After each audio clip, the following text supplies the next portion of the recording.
এবং এখানকার আসলে সব কিছুর উপরেই নীলফামারীর প্রভাবটা পড়ছে। সেটা আপনাদের সাথে আমি আলোচনা করতে চাই। নিশ্চয়ই আপনারা আমার সাথে থাকবেন এবং আপনাদের সাথে আলোচনায় আমি আপনাদেরকে সব কিছু বিস্তারিত বলবো আশা রাখি।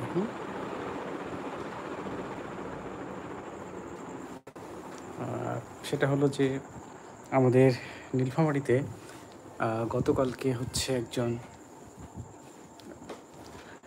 পাওয়া গেছে। আপনাকে কী বলবো, কীভাবে বলি, একজন ভারসাম্যহীন লোক পাওয়া গেছে। সবাই মিলে ধরছিলেন। উনি মূলত রেল লাইনেই থাকতেন, রেল স্টেশনে থাকতেন ম্যাক্সিমাম সময়। অনেকবার দেখছি লোককে।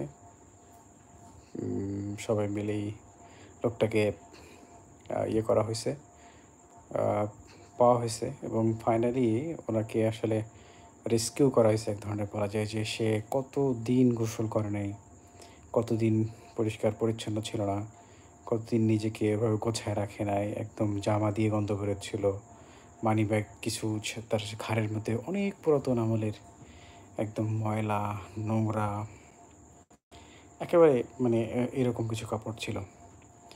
এবং পাশাপাশি হচ্ছে তার চেহারায় একটা অন্যরকম বিষণ্ণতা ছিল, যেটা দেখে আসলে খুব ছিল আর কি। এবং এটা আসলে একটু খুবই দুঃখজনক যে এইরকম একজন মানুষ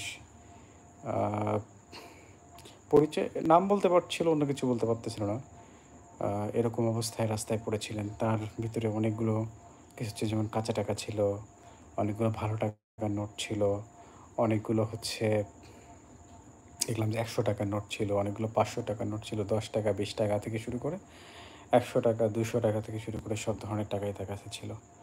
আসলে এতগুলো টাকা সে এতদিন ধরে তার ব্যাগের মধ্যে বহন করতেছিলেন। কি করবেন আসলে উনি জানেন না। বাট কখনোই খরচ-টরচ হয়তো করেন নাই। টাকাগুলো যা পাইছেন সব জমা করে রাখছেন। অনেক টাকা সেটা আরকি। বহু বছর থেকে সে স্টেশনে থাকছে, তার বস্তায় বা তার ব্যাগের ভিতরে কেউ হাতও দেয়নি, দেখেনি কি আছে। তো আসলে গতকালকে এই ঘটনাটা ঘটে। এটা একটা হৃদয় বিদারক যেরকম, একইভাবে এটা একটা শিক্ষণীয় জিনিস যে এত টাকা একজন ভারসাম্যহীন মানুষের ব্যাগে কই থেকে আসলো এবং কীভাবে আসলো। হয়তো তিনি অনেক দিন ধরে এই টাকাগুলো জোগাড় করছেন বা অনেক দিন ধরে হচ্ছে বিভিন্ন জায়গায় পাইছেন, সেগুলো জমা রাখছেন। যে ভারী ব্যাগগুলো ছিল, নড়তে পারতেছিল না, ওনার যে লুঙ্গিটা ছিল, লুঙ্গিটা একেবারেই বলা যায় মানে খুলে পড়ে যাচ্ছিল। পিঠে বা ঘাড়ে যে ব্যাগগুলো ছিল, সেই ব্যাগগুলো দেখা যাচ্ছিল যে ব্যাগগুলো এত বেশি ছোট ছিল এবং পিছনের বিশেষ করে ঘাড়ের যে ব্যাগগুলো ছিল, সেই ব্যাগগুলো এত বেশি নোংরা ছিল এবং এত বেশি ময়লা ছিল, সেই ব্যাগগুলোতেও দেখা যাচ্ছে যে তার আসলে ওই নোংরা থাকার কারণে এবং এত ভারী ছিল, কাঁচা টাকা যেহেতু প্রচুর ছিল ওই মানুষের ব্যাগে, প্রচুর কাঁচা টাকা ছিল। বিশেষ করে ৳১, ৳২, ৳৩, ৳৪, ৳৫ যে নোটগুলো ছিল, সেগুলো অনেকগুলো ছিল। এই কাঁচা টাকাগুলো অনেক থাকার কারণে এই ব্যাগটা অনেক ভারী ছিল। শেষে যখন টাকাগুলো সবগুলো বের করা হলো, মানুষটাকে পরিষ্কার করা হলো, তার সব কিছুকে আলাদা করা হলো, এটা দেখে মনে হলো যে তার আসলে প্রায় হিউজ মানে একটা টাকা জমানো হয়ে গেল, প্রায় ৳৪,০০,০০০। সর্বশেষ যখন যে টাকাটা কাউন্ট করা হয় যে ৳4,00,000 মতো প্রায় টাকাটা ছিল। টাকাটা এখন হেফাজতে আছে। এত টাকা তার ব্যাগে ছিল। আসলে ওই লোকের দেখার কেউ ছিল না, তাকে কেয়ার করার মতো কেউ ছিল না, তাকে পরিচর্যা করার মতো কেউ ছিল না। যেই কারণে সবসময় রেল স্টেশনে থাকতেন এবং রেল স্টেশনেই সে বিভিন্নজন মানুষ যে টাকাটা তাকে দিত, সেই টাকাটা সে জমায় রাখতেন। কোনো টাকা সে খরচ করে নাই। মানুষ তো খাবার বিভিন্নজন দিতই তাকে। সেই খাবারগুলোই তিনি খাইতেন এবং এই যে টাকাগুলো তিনি জমাইছেন, সেই টাকাগুলো আসলে আ অনেক দিনের একটা তার তার যে জমানো টাকা সেটা এটা।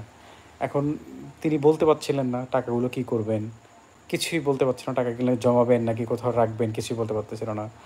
এরপরে তাকে যে পরিষ্কার পরিচ্ছন্ন কী করবে? ১ম দিকে সে ভাবছিল যে তাকে হয়তো ক্লিন করলে বা পরিষ্কার পরিচ্ছন্ন করলে এই টাকাগুলো হয়তো হচ্ছে আ যারা আশেপাশে আসছে, যারা ক্লিন করতেছে তারা হয়তো পরিষ্কার পরিচ্ছন্ন তাকে করবে, তো এই টাকাগুলো হয়তো তারা নিয়ে যাবে।